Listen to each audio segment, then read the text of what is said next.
Dante's making moves and he's making some love songs while he's at it. Welcome back, guys, to Fog Entertainment. It is season 2, episode 2 of Power Book 2. There's a lot of twos in there, but we've got Selfless Acts. We kick off this episode. We actually see Kanan.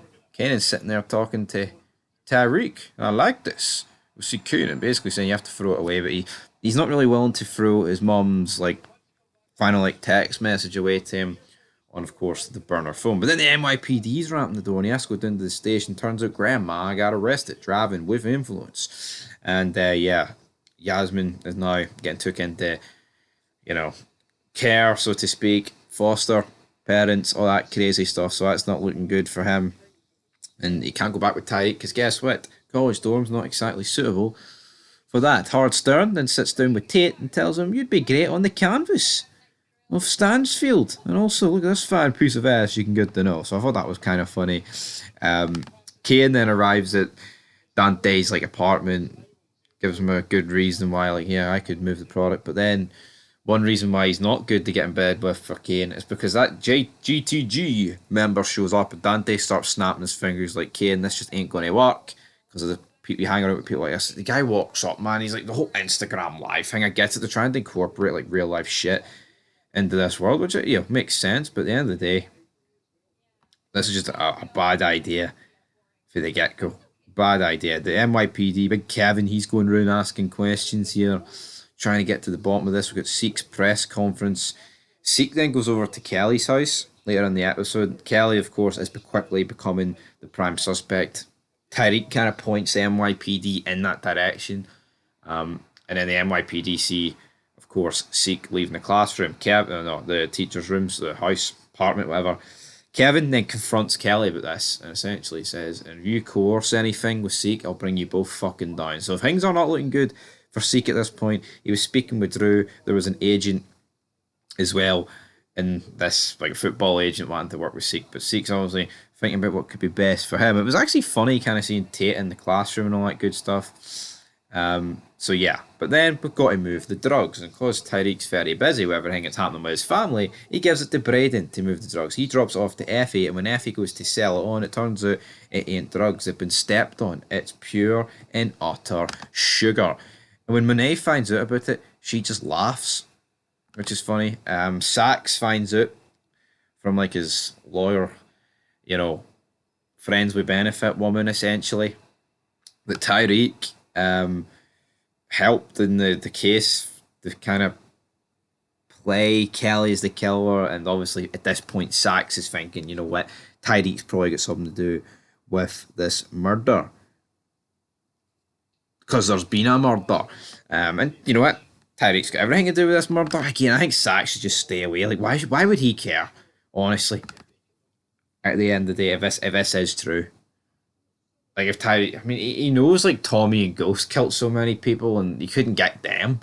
So I think he should just call it a day. Sax, man, he's got a good wee job here. Kane then pulls up, starts talking to Drew. It's I got us a new connect, Drew. Yada, yada, yada. And I was actually wondering, what's going on. It actually turns out that Kane stole the drugs from Braden's house and replaced it with sugar in order to set up this connect with Dante, which was quite smart for him. But I'm surprised Monet didn't really call it out. But obviously she blamed it on the dealer that she killed in the season finale last time out. But yeah, I think that was a little bit silly, if I'm being brutally honest. Throughout this episode, Monet keeps peeking out the window. She sees this red Subaru sort of car drive past. She's like, I wonder who that is. She then meets up with Lorenzo and she's like, sick of this on our anniversary meeting in here. What's the end game? Yeah, you just feel he doesn't. Lorenzo's going to get killed, man. But see, when he dies, I'm sorry, I'm just not going to care. I'm not going to care in the slightest. Diana then goes to Effie, tells her, I want you to teach me about the game, which I thought was kind of funny. Kane then goes to Dante, says, right, I'm going to bring the new connect in, or the new buyer, so to speak, and it's my family. He's like, so hold on, you stole from your family? He's like, no, I just gave them an opportunity. So that's when the reveal was about Kane, which I think was the smart decision.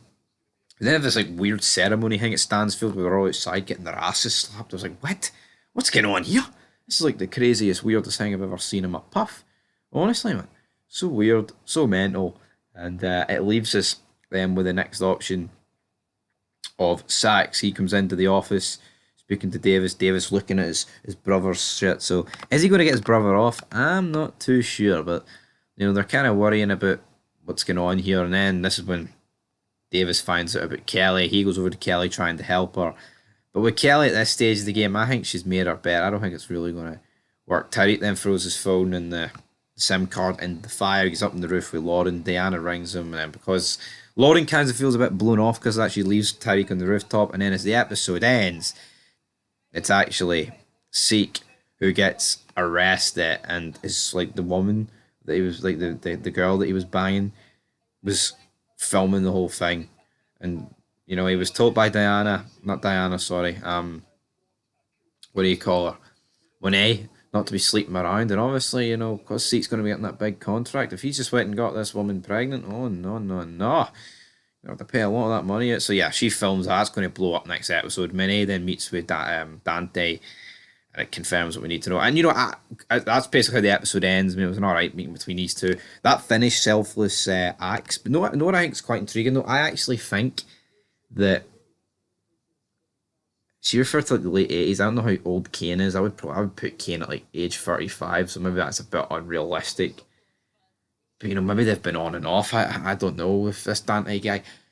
I honestly think that maybe Dante could be like the father of Kane. That could be like a pretty big twist. Obviously, I don't know, but we'll have to wait and see, guys. But anyway, I want you to leave your thoughts down below. And until next time, that's it for Fog Entertainment. Signing out. Yes, 6 out of 10. I thought it was a bit better than the premiere, but overall, I think Power Book 2 needs to step its game up in the last few episodes. That's for sure.